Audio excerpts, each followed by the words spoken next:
Hi everybody, this is Dick again with another SQL walkthrough from Data Lemur's site. This time we now have we're going to go up to a medium problem using a problem here from Uber. We are asked to find, I'm just put this up here in a comment, find the third transaction of every user. Output the user ID, spend, and transaction date.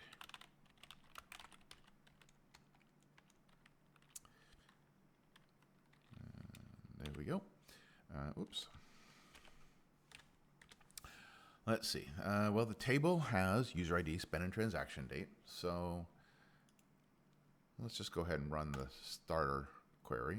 There's our user ID, spend, and transaction date. Essentially the same as what's over here, but there are a few more rows to it. Now we need to find the third one. So we have to rank this by transaction date, and then we'll just take the third one. Now, what we're going to do this time is we're going to expand on one of the lessons we had last time. I talked about rank, and I mentioned at that time a related function called row number. And that's what we're going to look at this time. We're going to, once I have them ranked, I can take the row number and just take the third one in line.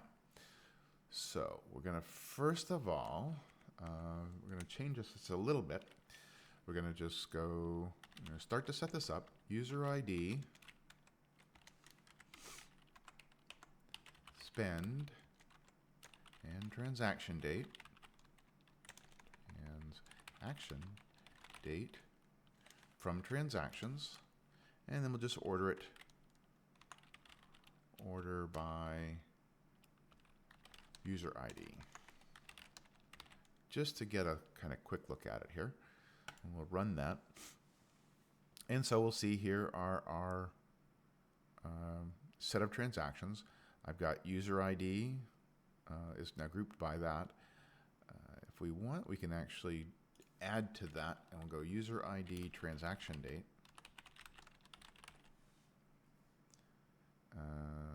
Run code. And now we can see for user ID 111, we have one January 8th, January 10th, February 5th. The third one would be this 8960. Likewise, user ID 121, we have January 18th, April 1st, April 3rd. So that would be our third one from user ID 121. User ID 145 only has 2, so we shouldn't see any. Likewise, 230 only has 1, and then 263 only has 3. So the most anybody has in this particular table is 3.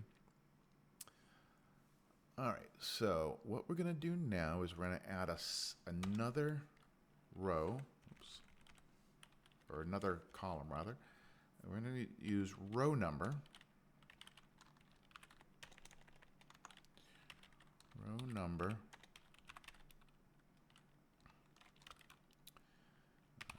Over and then what we're going to do, so a little bit different, we're going to add a little thing. So what we can do here in the row numbers, we can actually have it's just like order by, and just like there are two versions of the where, there's where and having, do essentially the same thing. Just like here, now instead of order by, we're going to call this partition by user ID. Okay.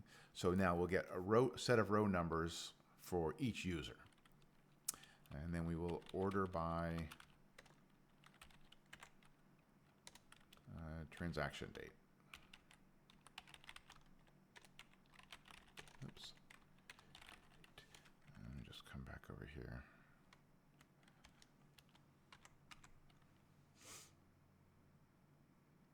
Partition by user ID. Order by, there we go. Let's get rid of that. Order, oops. Okay. Order by, get rid of that. order by transaction date. Okay. Now I'll get rid of that. And let's see what we have now.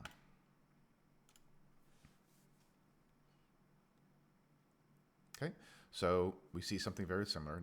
Now we actually see the row number there. So we have user ID, first, second, third, user ID 121, first, second, third, 145 has a first and second, user ID 230 has a first, et cetera, et cetera. Now what we're going to do is we're just going to make this a new table. So we're going to call with,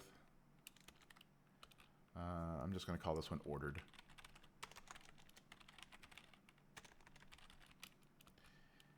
As,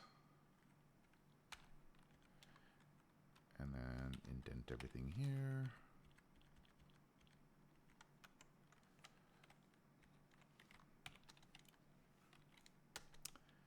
So with that being a table, what we're going to do here is we're going to select user ID, spend,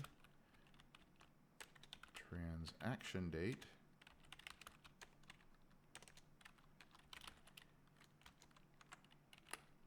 from ordered, where row number equals 3.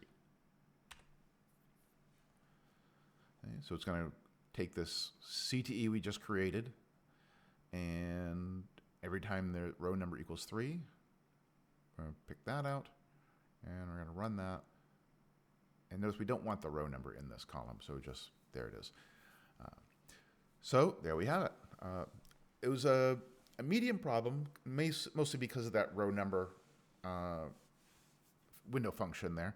It makes it a bit more complex, but it was actually fairly short. There wasn't much to it past that. So we are all done.